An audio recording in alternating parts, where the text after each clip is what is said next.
கிறிஸ்து இயேசுவிலே பிரியமானவர்களே, இன்று பெரிய வெள்ளிக்கிழமை. இயேசு கொலை செய்யப்பட்ட நாள். இன்றைய நாளிலே உலகம் முழுவதும் இயேசுவினுடைய அந்த இறப்புக்கு அஞ்சலி செலுத்திக் கொண்டிருக்கிறோம். இன்றைய இந்த வாசகங்களினூடாக, இந்த நற்செய்தியினூடாக ஆண்டவர் எங்களுக்கு தருகின்ற ஆழமான செய்திகள், இன்றைய இந்த ஆண்டவருடைய இறப்பினுடைய கருப்பொருளாக தியாகிகள் வாழட்டும், தியாகங்கள் தொடரட்டும்.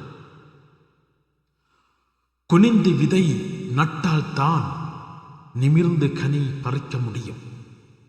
பெரிய வள்ளியின் எதிர்நோக்கில்தான் பெரிய ஞாயிறு பிரகாசிக்க முடியும். சிலுவைகள் சந்திக்கப்பட்டால்தான் சிறப்புகள் சமைத்தெடுக்கப்படும். பிரியமானவர்களே, வரலாற்றில் மனிதர்களை இரண்டு விதமாக பிரிக்கலாம். இரத்த நிலத்தை உருவாக்கியவர்கள் இன்னும் மக்களுடைய பெயர்களையும் படங்களையும் போட்டு அவர்களை கொலை செய்பவர்கள், பிறரை வருத்தி சிந்த வைக்கும் இரத்தம் கொடூரம். பிரியமானவர்களே, இதனை வரலாற்று வலிகள் எனலாம். அந்த நாட்களிலே ஜெர்மனியர்கள் மட்டுமே வாழ தகுந்தவர்கள், ஜூதர்கள் எல்லாம் வாழ அருகதையற்றவர்கள் என்று மனிதர்களை கொன்று மனித பிணங்களின் கொழுப்பில் சோப்பு தயாரித்த ஹிட்லர். இரண்டாவதாக, தானத்தை வளப்படுத்துபவர்கள், தாமே விரும்பி தருவது தானங்கள் ஏராளம். பிரியமானவர்களே, இரத்த தானம் நம் நாட்டில் ஒவ்வொரு 2 வினாடிகளுக்கும் யாராவது ஒருவருக்கு உயிர் காத்திட இரத்தம் தேவைப்படுகிறது. ஒவ்வொரு ஆண்டிலும் இலங்கையில் 4 கோடி யூனிட் இரத்தம் தேவைப்படுகிறது. ஆனால் கிடைப்பதோ 5 லட்சம் யூனிட் தான்.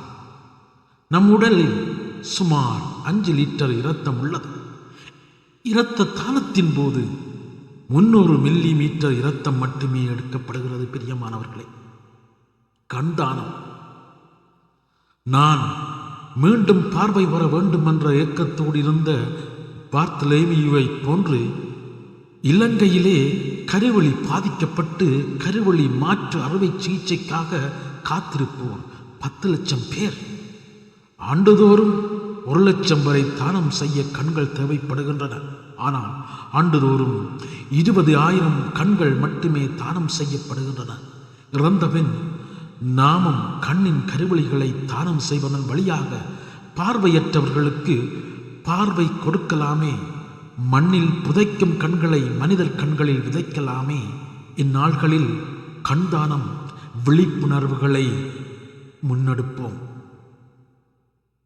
உடல் தானம். பிரியமானவர்களே, உடல் தானம் மற்றும் உடல் உறுப்பு தானம். இறந்தபின் உடலை மருத்துவ மாணவர்களின் மருத்துவ பயிற்சிக்காகவும் உடலியல் கூறு மருத்துவம் சார்ந்த ஆராய்ச்சிகளுக்காகவும் தானம் செய்ய பதிவு செய்யலாம். நோயுற்று உடல் உறுப்பு பாதிக்கப்பட்ட ஒருவருக்கு மற்றொருவர் அந்த உடல் உறுப்பை தானமாக கொடுப்பது உடல் உறுப்பு தானம்.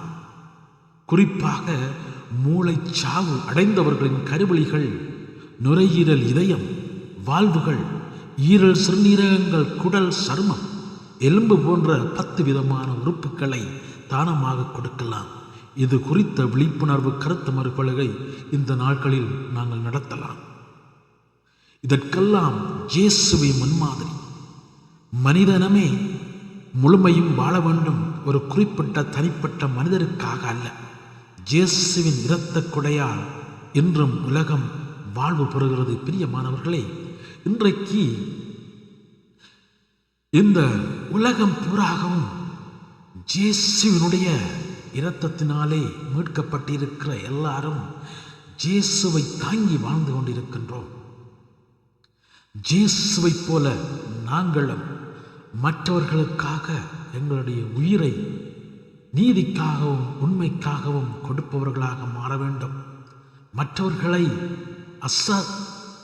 அசாசினேஷன் செய்பவர்களாக இல்லாமல் மற்றவர்களுக்கு உயிர் கொடுப்பவர்களாக எங்களை முழுமையாக அர்ப்பணிக்க துணிய வேண்டும். பிரியமானவர்களே, மற்றவருடைய வாழ்விலே நாங்கள் உயிர் கொடுப்பவர்களாக மாற வேண்டும். அதுதான் இன்றைய நாளிலே ஆண்டவர் கொலை செய்யப்பட்ட நாளிலே, எல்லாருக்காகவும் ஆண்டவர் கொலை செய்யப்பட்ட நாளிலே, ஆண்டவர் இறந்த ஆண்டவர், கொலை செய்யப்பட்ட ஆண்டவர் எங்களுக்கு தருகின்ற செய்தி. மன்றாடுவோம். ஆண்டவருடைய இந்த இறப்பின் மூலமாக நாங்கள் எல்லாரும் ஒரு புதியதொரு அத்தியாயத்தை நோக்கி, புதியதொரு வாழ்வை நோக்கி நாங்களும் எங்களுடைய வாழ்வை அமைத்து கொள்ள மன்றாடுவோமாக. ஆமேன்.